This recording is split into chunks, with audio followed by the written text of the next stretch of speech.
नमस्कार दोस्तों, welcome to Deepak केंतुरा education. और आज हम बात करने वाले हैं कलरीपयट्टू के बारे में। इसके बारे में विस्तार से हम आज जानेंगे कि आखिर क्या होता है कलरीपयट्टू। तो चलिए दोस्तों शुरू करते हैं। तो कलरीपयट्टू जो है वो एक एंशियंट मार्शल आर्ट फॉर्म है, यानी कि भारत में ओरिजिनेट हुई एक बहुत ही प्राचीन मार्शल आर्ट की एक फॉर्म है ये कलरीपयट्टू। और इसको कभी कभार शॉर्ट में कलरी के नाम से भी पुकारा जाता है। ठीक है दोस्तों। और इसकी शुरुआत हुई थी केरला में, जो साउथ इंडिया का जो केरला स्टेट है वहाँ पर इसकी शुरुआत हुई थी सबसे पहले। और ये शुरुआत कब हुई थी? 3rd सेंचुरी BCE, यानी कि ईसा पूर्व में इसकी शुरुआत हुई थी। और या 3rd सेंचुरी BCE से भी पुराना इसका इतिहास बताया जाता है कि इससे पहले भी शायद इसकी शुरुआत हुई होगी इंडिया में। ठीक है दोस्तों। तो ये है। और जो वर्ल्ड है कलरीपयट्टू जो वर्ड है ये दो शब्दों से मिलकर बना हुआ है। एक है कलरी और दूसरा होता है पयट्टू, यानी कि इनका अपना अलग अलग एक मतलब होता है। जिसमें कलरी का मतलब होता है ट्रेनिंग ग्राउंड, यानी कि जिस भूमि पर जहाँ पर यहाँ इसकी ट्रेनिंग दी जाती है उसको कहा जाता है कलरी। और दूसरा जो शब्द है यानी कि पयट्टू, तो उसका मतलब होता है फाइट या प्रैक्टिस। तो इसका सीधा सा मतलब हो जाएगा कि जिस ट्रेनिंग ग्राउंड पर फाइट या उसकी प्रैक्टिस करी जाती है उसको कहा जाता है तब कहा जाता है उसको कलरीपयट्टू। ठीक है दोस्तों। और जो ये कलरीपयट्टू है ये the mother of all martial arts कही जाती है। इसको सभी मार्शल आर्ट की जननी कहा जाता है। ठीक है दोस्तों। और बहुत सारे जो लोग हैं वो बिलीव करते हैं कि जो ये कलरीपयट्टू थी ये एशियन मार्शल आर्ट परंपरा जैसे कि कुंग-फू इसको भी इसने इन्फ्लुएंस किया था। ठीक है दोस्तों। तो सबसे पुरानी मानी जाती है ये कलरीपयट्टू मार्शल आर्ट में। और इस इमेज में आप देख सकते हैं कि किस तरह से ये कलरीपयट्टू परफॉर्म किया जाता है। ठीक है दोस्तों। अब चलिए आगे बढ़ते हैं और जानते हैं इसके बारे में कुछ और भी फैक्ट्स। तो अब इसके इतिहास पर नज़र डालते हैं कि इसका इतिहास हम क्या बताता है। तो जो ये तो दोस्तों जो ये कलरीपयट्टू है इसका जिक्र जो है वो संगम लिटरेचर, जो बहुत ही प्राचीन एंशंट इंडिया के जो टेक्स्ट यानी कि ग्रंथ थे, जो कि 2nd सेंचुरी BCE से 3rd सेंचुरी CE इसके बीच में ये लिखे गए थे। तो उनमें भी इनका जिक्र मिलता है किसका? ये कलरीपयट्टू का। ठीक है दोस्तों। और कहा जाता है कि जो परशुराम थे, जो एक पुराने समय में जो एक मुनि थे परशुराम, उन्होंने इसकी शुरुआत की थी। ठीक है दोस्तों। और उनको कहा जाता है 6th अवतार ऑफ विष्णु, जो भगवान विष्णु के 6वें अवतार कहे जाते हैं भगवान परशुराम, जो कि एक मुनि थे। और उन्होंने योद्धाओं को ये जो मार्शल आर्ट फॉर्म है कलरीपयट्टू वो सिखाया था उनको, सेल्फ डिफेंस यानी कि आत्मरक्षा के लिए। और यो जो कलरीपयट्टू है ये तब फली फूली जब केरला या तमिलनाडु के जो छोटे मोटे साम्राज्य थे वहाँ पर लड़ाइयाँ होती थी। तो उन लड़ाइयों को जीतने के लिए या अपनी रक्षा करने के लिए योद्धाओं को उन्होंने ये मार्शल आर्ट फॉर्म सिखाई थी, जिसको आज कलरीपयट्टू कहा जाता है। और जो ये कलरीपयट्टू है इनको कलारीज यानी कि जो पुराने समय में मार्शल स्कूल्स होते थे वहाँ पर इनको सिखाया जाता था एक पारंपरिक ढंग से। और जो इस कलरीपयट्टू को सिखाते थे यानी कि गुरु, तो उनको कहा जाता था गुरुकल्स। गुरुकल्स उनको कहा जाता था जो इस कलरीपयट्टू को अपने स्टूडेंट को सिखाते थे। ठीक है दोस्तों।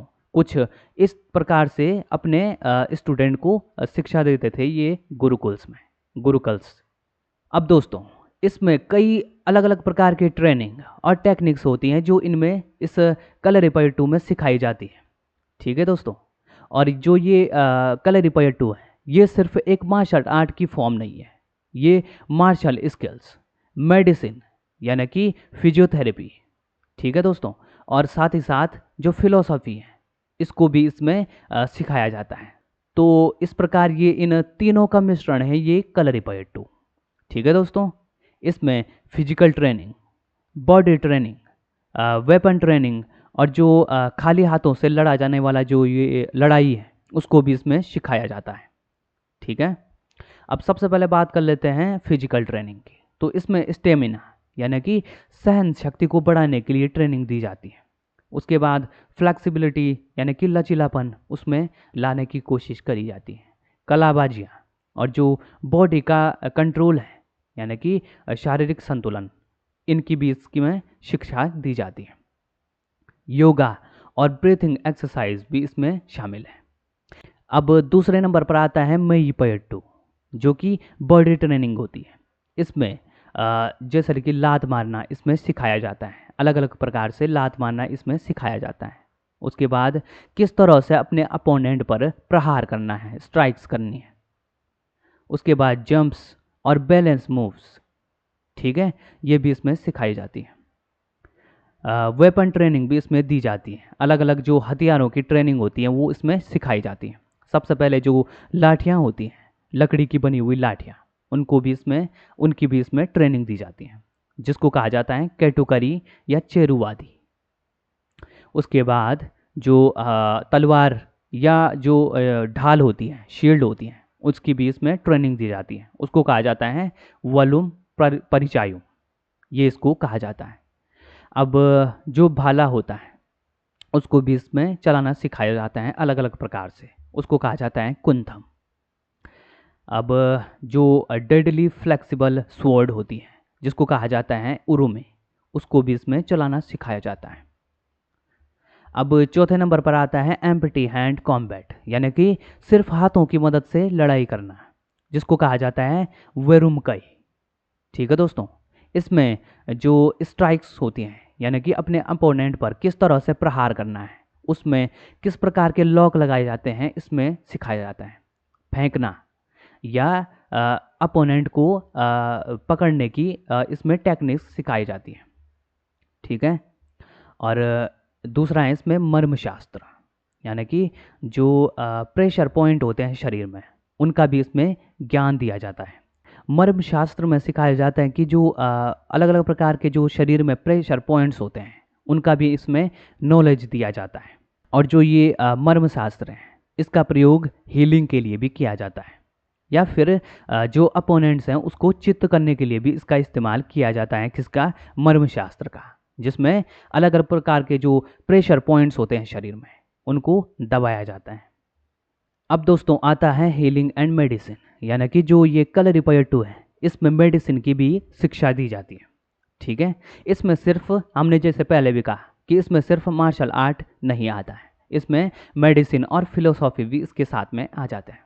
ठीक है, तो जो ये कलरीपयट्टू है ये क्लोजली लिंक्ड है किसके साथ? आयुर्वेदा के साथ। आयुर्वेदा जो कि प्राचीन समय में भारत में विद्यमान थी, आयुर्वेदा, जिसमें अलग अलग प्रकार से मतलब कि नेचुरल तरीके से किसी भी इंसान को ठीक करने की कला सिखाई जाती थी आयुर्वेदा में।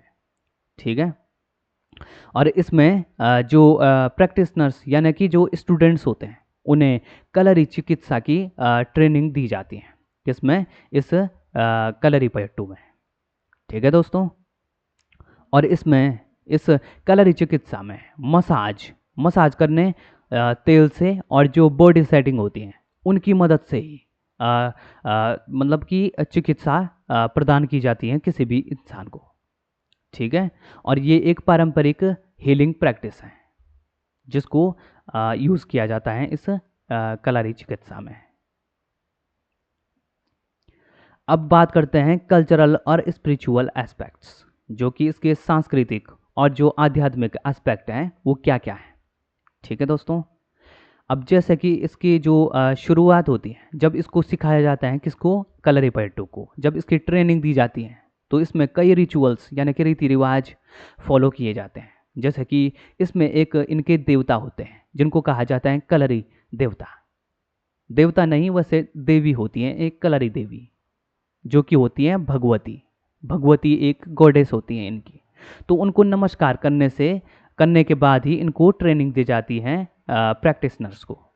ठीक है दोस्तों, और जो ये कलरीपयट्टू है ये जोर देता है किस पर? डिसिप्लिन।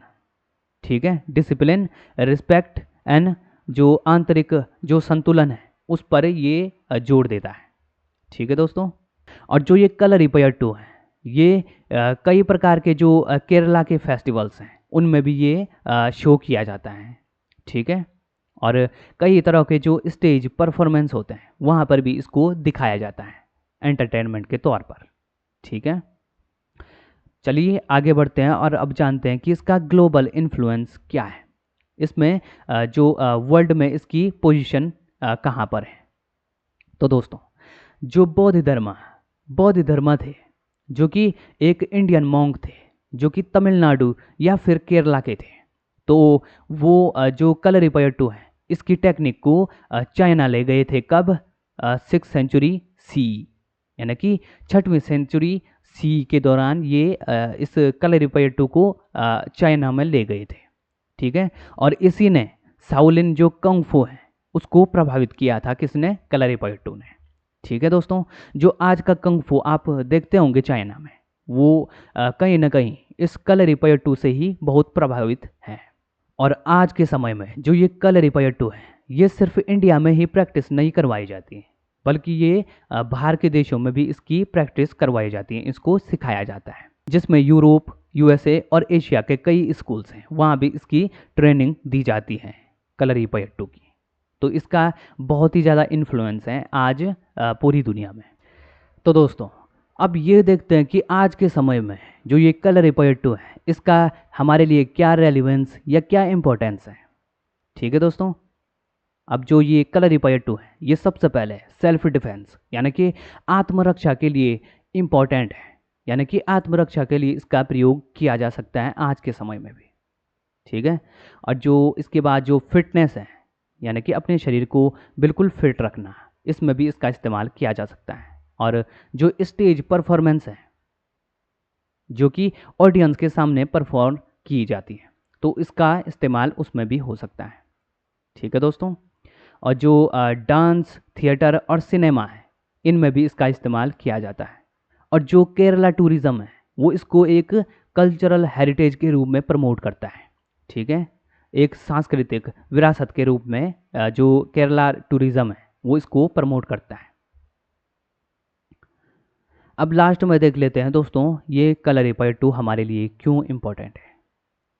तो जो कलरीपयट्टू है ये सिर्फ एक मार्शल आर्ट की फॉर्म नहीं है, ये जो है ये एक कॉम्बैट यानी कि लड़ाई, हीलिंग यानी कि चिकित्सा, स्पिरिचुअलिटी यानी कि आध्यात्मिकता और जो कल्चर यानी कि संस्कृति है उसका एक मिश्रण है।